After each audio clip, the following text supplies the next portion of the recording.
Okay, let's unpack this. Today, we're diving into one of the, well, most unusual and honestly consequential political rivalries happening right now. It's this very public showdown between former President Donald Trump and tech mogul Elon Musk. This deep dive is really for you just to quickly get up to speed on what's going on, what's being said, and why it actually matters in the whole U.S. political scene. Our sources for this, they're pretty wide-ranging. We've pulled from major news outlets like, the AP, Fox News, Al Jazeera, and also looked at specific statements, analysis from Reuters, Business Insider, plus some background context from places like Wikipedia. The goal here is just to pull out the key insights from this, frankly, surprising feud so you can really get a handle on the dynamics. So what really kicked this off recently, what our sources are pointing to as the big flashpoint, is Musk's boldest political move yet. Just last week, July 7th, Elon Musk officially launched what he's calling the America Party. He's been pushing it hard with his followers on X, framing it as this third-party alternative, outside the usual Democrat-Republican thing. Musk says it'll represent the 80% in the middle. That's his phrase. And he's aiming to target specific congressional seats, not like a full presidential run right away. That 80% in the middle claim is. It's interesting, especially when you look back historically. I mean, third-party efforts in the U.S., they've almost always struggled. There are these big systemic hurdles. You've got complicated ballot access laws. They're different in every state, basically rules on who even gets listed.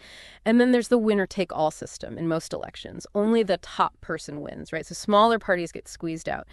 It really raises the question, can even someone with Musk's enormous wealth and this kind of strategic focus actually beat those odds? You think back to Ross Perot's Reform Party, right? Lots of initial buzz, plenty of money, but converting that broad feeling into real lasting political power, that proved really difficult. Okay, so if history's kind of stacked against him, that brings us to the counterpunch. From Donald Trump, who, remember, used to be sort of an ally of Musk's, but now sharply critical. Speaking from Air Force One, Trump really didn't hold back. He called the America Party ridiculous, said it was a recipe for complete and total disruption and chaos.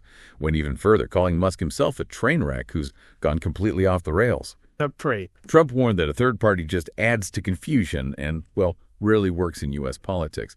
And our sources show this isn't just, typical political back and forth. It feels pretty direct, quite personal. Yeah, and connecting that to the bigger picture, Trump also threw accusations of hypocrisy at Musk. He specifically brought up Musk's past support for things like federal EV credits, those government incentives for electric cars and manufacturing, and also the Trump administration's NASA picks, which, let's be honest, benefited SpaceX quite a bit. Trump's basically saying, hey, these things you supported before, they don't really fit with your new anti-establishment party. And maybe more significantly, Trump even threatened to rethink federal support for Musk's companies, mentioning things like subsidies, government contracts for Tesla and SpaceX. That's a serious threat, given how much both companies rely on that federal backing. Right. So despite those pretty daunting historical challenges you mentioned and Trump's very direct threats, Musk does have some things going for him that are different, potentially significant advantages. Obviously, the deep pockets, unmatched financial resources, which you definitely need for navigating those ballot access laws alone. Yeah. But also, he's talked about plans to specifically target just a few Senate and House seats. It's not the usual big national campaign push. It's very focused, aiming to build influence bit by bit. That could maybe sidestep some of the problems that have tripped up broader third-party movements before. And analysts we've looked at, they're saying this isn't just like a personal spat between two giant egos. It could genuinely reshape the 2026 U.S. political landscape, maybe by splitting votes or just forcing the main parties to react differently. So, okay, what does this all boil down to for you and for the future of American politics? The sources kind of leave us with some big takeaways or maybe big questions. Yes, Musk has incredible wealth, but the sheer cost, legally and logistically, just to get on the ballot everywhere, that could eat up a huge chunk of cash before anyone even votes. So even deep pockets might have limits here. And Trump's threats, they found powerful, but sources also point out how intertwined Musk's companies are with key national stuff space, EVs. Bullying support might be politically tricky, even economically complicated for any administration. This whole public clash, they're calling each other out on social media and press briefings. It's definitely one of the most unusual and consequential political rivalries we've seen in a while. It really does make you think, doesn't it? About how political influence itself might be shifting. What is this fight, this very specific feud between a former president and a tech titan?